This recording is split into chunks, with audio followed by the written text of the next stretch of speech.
Welcome back to ADHD Power Tools. We have Jeff Copper with us again.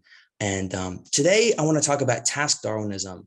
Jeff, you've brought it up before and on your YouTube channel. And I want to ask you, how does it play a role with prioritizing tasks, and what is Task Darwinism?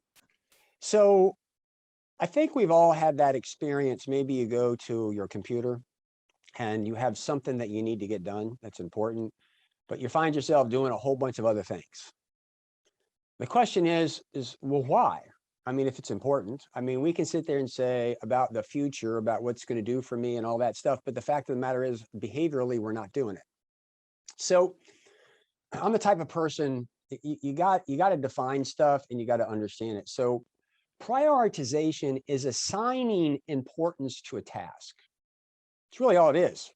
You're identifying this is important. Assigning importance is nice, but if you're going to execute it, there's certain things that have to come together in order for that to happen. And this is the part where people with ADHD skip over the thinking part. They assign importance to it, and they get over, they don't plan. I'll come back to the thinking part, but in order to do anything that's important, there's a couple elements that have to come together in order to happen. Number one, you've got to be in a conducive location. If a task requires you to have a computer and you're not in the presence of one, you're not going to do it. Or maybe you're in a location, but you have a cell phone and it's the wrong tool. The bottom line is you have to be in the right location. Number two, you have to have sufficient time. This is a big one for people with ADHD because when you have a methodical task that's like 1, 2, 3, 4, it's easy, but lots of people don't realize that sometimes problem solving is a trial and error process. And by definition, if it's trial and error, it's difficult to determine the amount of time that's necessary to do that. So often people are trying to do a task at a time where they have other things going on and they really kind of can't get into it. So far, you got to be in a conducive location. You got to have the time, and you also have to have needed resources. Like if you were to sit down and do your taxes, but you were missing a 1099 or a W-2, you don't have what you need in that moment to do it. You also need tools. But the most important thing when it comes to doing something that's important is you have to have clarity on what you're doing. Okay. So all of those elements have to come together at one time in order for you to execute whatever it is you think is important. And if any of those elements are gone, what I find is Task Darwin that's the natural selection of the process that you will do in that moment, what you can do, because all those things are present. So if let's say you have to write an article or something or a blog, and you're not really clear on what you want to say, and you haven't flushed your way through that, but you've got a lot of other emails. Oh yeah, I can do this. You'll find yourself doing all those unimportant things in a sense, because you can do them. You have the clarity, you're at the right location, you're doing that, and you're reducing the pressure. At least I'm getting something done, whereas I'm just staring off into the distance, not doing anything about, like, I really don't know what to write. It happens. So I call it Task Darwinism. If you look at the raw behavior, it's actually kind of productive that you're doing some of those other things. But the issue, what I really want to emphasize, is just because you have a task that you've assigned importance and you schedule time on Thursday doesn't mean you're going to do it. Most of the time you'll find you're off doing something else. And you and I, we talked about this in another interview about the importance of clarity, because if you don't have you're not really sure what to do, or you don't have resources to find it, it would be unproductive for you to sit there and stare into space. So it's legitimate that you don't do it. But the nugget here that's important is people with ADHD, if you're going to assign importance, you have to stop and think about all those factors, clarity being one of them, and you have to bring it all together. Now, I will say that I don't coach people on Friday. That's my day for my really important stuff. And one of the things for me is I have to do a lot of creative type stuff. And to get clarity, sometimes I've got to talk out loud with somebody. And whenever I have something like that, I make sure that I have people that I know, whether it's my brother or my mother or a friend or something like that. I'll tell them this is a creativity day, and you're likely going to get a phone call from me at some point in time to talk out loud or get your perspective. Know is that I've scheduled the day where I don't have the distractions. I'm going to make sure I have everything in that one location. Clarity, I know, is a big part. That's why I'm going to line up people that I can go process that through. And I'm often able to get some things, but it requires me to stop and think about those elements and plan for them in order to get it done. So in summary, if you're going to assign importance, you actually have to look at the elements. Most people don't. They find themselves doing something else because that's task Darwin. It's the natural selection that takes place of the items that you can do there. Now, of course, there's one caveat to that, and that's the cell phone, where you're off on social media and just escaping everything because it just feels good and you don't want to do the pain of everything else. And now you're shaming yourself that you didn't do it. The root cause of this is you didn't think through those elements and have them all in the same place at the same time. There's a few things that really stood out to me that you were saying. One thing is procrastivity, right? So people are doing things that come easy to them, that they know they can get success because they can get that dopamine kick. But this other piece is really hard because they don't have the clarity around it. Yep. But with your day on Friday that you give yourself, you are getting into this creative flow state where your brain is processing and ready to just dive in. And you might not finish the task, but at least you have more clarity around it. So let's talk about that for a second, because time is a thing that you need to understand. And if you've got to do something that's particularly creative or executive functioning, there's what I call the booting up process. And think of your working memories like a computer. When you turn your computer on and it boots up, it's got to load the operating system in, all the applications and stuff. And we have faster computers, that's happening now, but years ago, I used to have this Windows 7. It would take 5 minutes for the thing to boot up. And so I'd wake up in the morning, turn it on, go get a cup of coffee, come back. And imagine I start to work and the electricity goes off. I have to push the button and boot up again, and electricity goes off. And I tell this story often, a lot of stuff is that of where I had to reboot my computer over like twice, and 20 minutes have gone by and I've only written 3 sentences. And the reason I like to describe this is if you've got to do something that requires a lot of executive functioning, it's the loading of all the information in your mind before you begin to work with. Like construction people will show up at a site, they get their sawhorses out, their extension cords, their saws, all that's the booting up process before you actually do the work. And that booting up process is very effortful for people with ADHD. A lot of people will say, oh my God, once I'm in the flow, I'm okay, but I'm having a hard time getting into the flow. That's what I'm talking about. Or I'm having a hard time with transitions.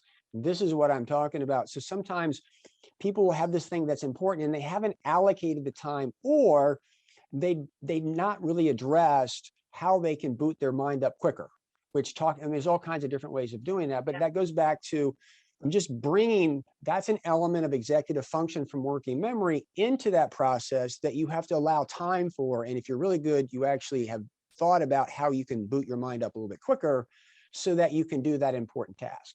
And one of the reasons I do this stuff on Friday is a lot of times I need time to boot up, and a lot of it's trial and error, and I have no idea how long it's going to take. And if I have to stop in the middle of the thinking process and I haven't solved the problem and come back, I literally have to start all over again. And so people with ADHD often won't start things because they don't have enough time. They haven't thought through it, but it's that effortfulness of getting their head into the flow, or they get into the flow and they're late for things. It's the alarms are going off left and right. And the issue really is they're ignoring that stuff because they don't want to start over again. It's a legitimate reason to ignore it, because if I stop now, I'm gonna have to come back and start all over again. Sure. Make sense? Absolutely. Yeah, that anxiety of having to stop and start, and once you're in that flow state. And I love Stephen Kotler for that. He talks about how to get into your flow state. He has a quiz online for free. And you're right, there's so many different ways to get in there, and everyone's different. So some people have to work out, they're hard chargers. Other people just need to sit in silence. And yeah, I just love what you're saying about, for you, it's giving yourself that time on a Friday. Yep. And for other people, when they try to do it Monday through Thursday, when there's packed activities, they may run out of time, B, fear that they're going to have to stop and start again, and C, maybe they're exhausted. They don't have the energy to reboot. Yeah. So just to go back to, I'm a big person about, let's talk about what's the root cause of what's going on, right? So this Task Darwin is, the root cause is you assigned importance and you scheduled a time, but you didn't make sure all the other elements are there. If you're not doing that piece of it and you're not getting it done, or you're starting over with, fear comes into play, because fear is an executive function because that's an emotion. And it's founded because if you're not clear on what to do and you haven't done it, and that's happened a lot, fear is a natural byproduct because I'm reacting to it because I don't think I'm going to get done. Well, you're right, you haven't got done. But the issue really is not to just say I'm fearful. If you can acknowledge I didn't really know what to do, we can go back and solve that problem and get past it. Because as long as you're not acknowledging you need clarity on it and you don't have those elements there, you're always going to be fearful because you're not setting yourself up for success. So it kind of loops around and explains itself, if you know what I'm saying. Yeah. And what would you say to people who say, well, fear drives me, and because I need to get it done and there's that urgency, I get it done? So a few things. Number one is I've had people that use fear and adrenaline. It's exhausting to live your life deadline to deadline to deadline to deadline to deadline. Literally, it's exhausting. It leads to burnout. But if you also notice, we're getting a little off topic, but I have found that if you want to understand your system, study what you do at deadline, because by definition, you go to the most efficient process. And so I'll tell you a short story. I'm coaching a guy who mergers and acquisitions. I'm working with him in the office. He's just, I mean, there's just like take a number. And I mean, people are praying through his office all day and he's got, you know, impaired working memory. He doesn't realize it, but he talks out loud all the time, but he doesn't notice it because these people are in front of him. And he owns it. I'm a verbal processor. We talk about how he goes home. He doesn't get any work done because there's nobody to talk to. One day he comes to me and he's like, hey man, how was the last week? Oh my God, there was this huge project. If it wasn't for the deadline, I would have never got it done. I said, bull BS. Like, what did you do? Well, I grabbed everybody and brought it into a conference room. And I said, yeah, you probably did 95, 96% of the talking. Well, I'm the leader. I'm like, yeah, right. You're talking out loud. And I'm talking to him about this and I'm arguing with him and he goes, well, okay. He admits he's talking out loud. But Jeff, I can't do that every time I have a project. I said, what do you mean you can't do it? You're doing it every time. You've been doing your entire life. And the point really is he realized that he used the deadline to justify bringing everybody into the room. My point really is he was thinking it was the deadline, but for something like that, it's to justify bringing everybody, because I do a lot of study. If you want to know what your system is, your cognitive process, whatever it is at deadline, you're going to regress to the most efficient because it's the most efficient. So that people get emotional with regard to that. But if you go back and you study your behavior there, it's there. Now, as an aside, I can kill myself for this because we came up with this thing called the PFC. For us, it was the prefrontal cortex meeting, right? Because that's really what it was. He had some professional blah, blah, blah, blah that he used. So nobody knew what it was, but it was the PFC meeting. And he began to do it a couple of days out. So I didn't mean to get too sidetracked from Task Darwinism, but that's how emotions begin to play. And often we're not actually dealing with what the root cause of it is or witnessing what our own processes are. Because instinctively, when you're at deadline, if you do it, you're going to go to the most efficient means for yourself. Make sense? Huge. I love that. Yes, 100%. And I want to cover one little small thing. As a college student, once more, after watching your video, Jeff, on Attention Talk Radio on YouTube about Task Darwinism, you bring up cost-benefit analysis. And I think it's super important with prioritization. I think, see, as a college student, say I have a 2-hour class, more specifically a lab, because labs are usually 2 hours, 3 hours long. They're really long.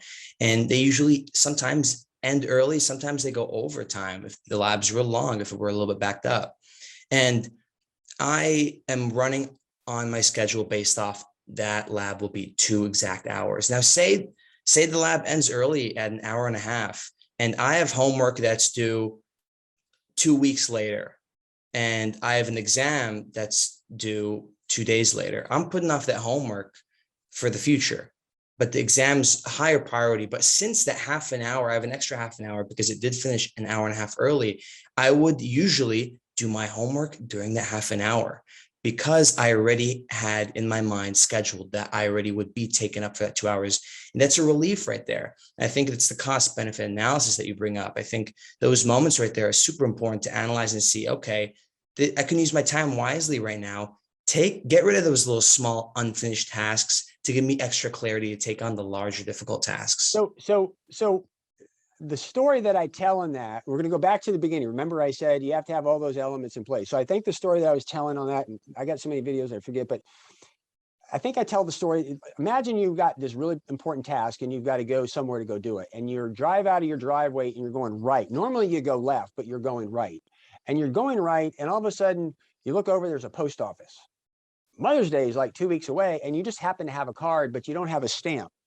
So there's the post office and it's open. You find yourself pulling into the post office because you got the card, you know the address of your mother, and you can get the stamp and it's all there. So you take this little detour. It takes you 5 minutes to go do this. The point really is you're at a conducive location, you've got the time, the available resources, and you have some clarity, so you execute that task.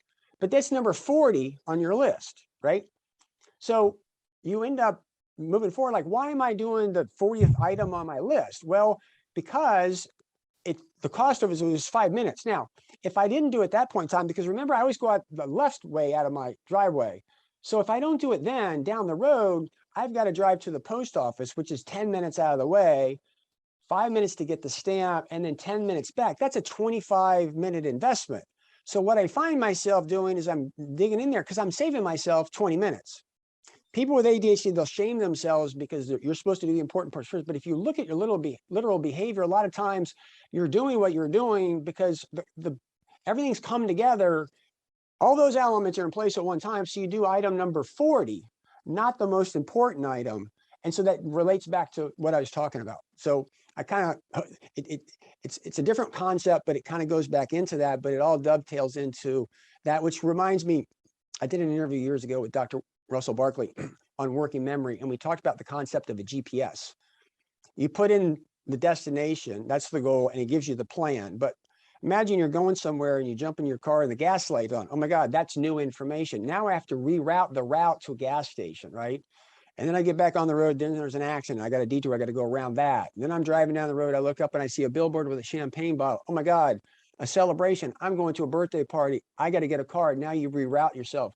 So in life, particularly when you have ADHD and you're always getting new information, you're rerouting yourself based off of new information. So prioritization and getting things is a really dynamic process, but nobody ever acknowledges it's a dynamic process. They just say, if it's the most important thing, why shouldn't you be doing it? What I hope is that the people who are listening to this can begin to watch your behavior and understand the legitimate reasons why you're doing what you're doing, number one, but also bring more consciousness and saying, okay, if I need to do number one, I need to bring these elements together and make it happen.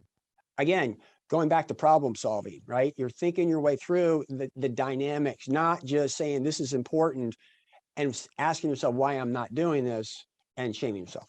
Right. So you're saying that Brian Tracy eating the frog doesn't work for everyone. We need to get all the pieces in place first. And sometimes they're more convenient. And you do math problems in your head because you realize that you can save an hour by doing something else right away. Which if you understand Dr. Barkley's model and understand executive function, it begins to explain so much. So like there's a video on the internet where there's a woman who goes into a room to get something. Because of working memory, recalling that you need to do something, retrieving existing knowledge is difficult. But if you see something, there's a cue. So they walk into the room and they see something that's unfinished. Oh my God, I need to get that done. So they get in on that task.